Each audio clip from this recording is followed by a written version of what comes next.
Try some strawberry rhubarb bars. Let's see what's cooking. Let's get the facts. Let's see what's cooking. It's time for Yo-Yo Max 12. Hello everyone. First thing we're going to do is make the filling for these bars, starting off with 3 cups of sliced strawberries in a medium-sized saucepan. That's about a pound of strawberries. Add to that 3 cups of chopped up rhubarb. Now I'm making this recipe in the spring, and the first thing that grows in my garden every year is the rhubarb, so I decided to use some of it up by making this recipe. Then add 2 tablespoons of lemon juice, and then you're going to stir that together over medium heat and continue to stir occasionally. And at first it's going to look a little bit dry, but as the heat gets to the fruit, it'll start to liquefy and soften, and you'll get a sauce-like consistency. This will take about 5 minutes or so, and just keep cooking until it looks like a sauce and some of that rhubarb and the strawberries start to soften up a little bit, and it comes to a simmer like this. Once you get to this point, you can add in 3/4 of a cup of white granulated sugar. And then I stirred that in. Then you need to add in 1/4 cup of cornstarch. And I kind of added in all at once here, which is kind of a mistake because when I tried to stir this in, it clumped up quite a bit, and it took me a lot of stirring to get rid of those clumps. So what I'm going to suggest is that you mix the cornstarch with the sugar before you pour it in, or mix the cornstarch with a little bit of water to make a slurry or a paste before you put it in, just to make it a little bit easier to stir. But then once the cornstarch's in, you just stir for about 2 or 3 minutes until it thickens up a little bit and you can't see any more cornstarch. Doesn't take very long. And then you'll just take that off the heat and set it aside for a minute. Now we're going to move on to the crumble part. That is 2 cups of quick cooking oats, 2 cups of all-purpose flour, 3/4 of a teaspoon of baking soda, and a dash of salt.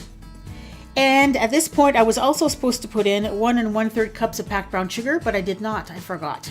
But I will realize it in a moment. So I stirred this together, and then you'll also need 1 cup or 2 sticks of butter. It was at this point that I realized that I'd forgotten my brown sugar, and of course the bowl I had was too small, so I moved it to a larger bowl and then added the brown sugar.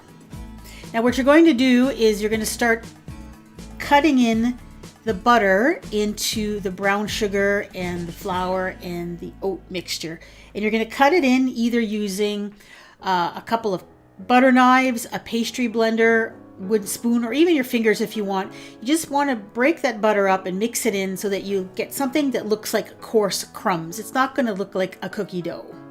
It's going to look quite dry.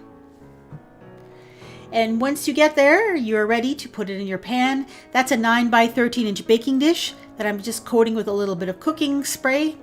And then you're going to put 2/3 of that mixture in the bottom. And the exact amount is not really important, just eyeball it, about 2/3, spread that around, and then just pat it down so that it's even in the bottom.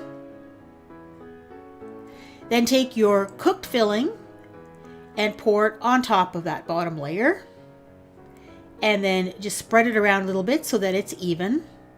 As you can see, it's still steaming. You don't have to let it cool. Then take the rest of that crumble topping that's left in the bowl and just sprinkle it on top of the fruit layer. Then put this in the oven and bake it at 350 degrees until the topping is golden and the filling will start to bubble. And it'll take about 25 to 30 minutes. Mine took closer to 40 minutes because I'm using a glass baking dish. Then take it out of the oven and let it cool. Now, the recipe suggests you make a glaze for this, and this is completely optional. That's 3/4 of a cup of confectioner's sugar or icing sugar, and I added about 2.5 tablespoons of milk to this and just stir it around. And you want a consistency that you can pour, like a glaze, and then just pour it over top of the bars. You can put this over the bars when they're still warm out of the oven if you'd like. And then you can serve this warm or you can let it chill and then cut it into squares.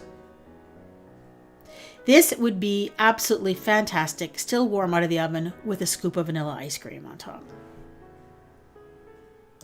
And there it is. You can see the topping with that delicious filling. The filling has a really nice strawberry flavor with that little hits of tartness from the rhubarb. And the topping and the base are kind of crumbly and crunchy. And the glaze adds a nice touch to it. It is very sweet even without the glaze, so that would be completely up to you if you want to use it. And can I have a thumbs up for my food photography? Doesn't it look cute with the rhubarb and the strawberries in the background?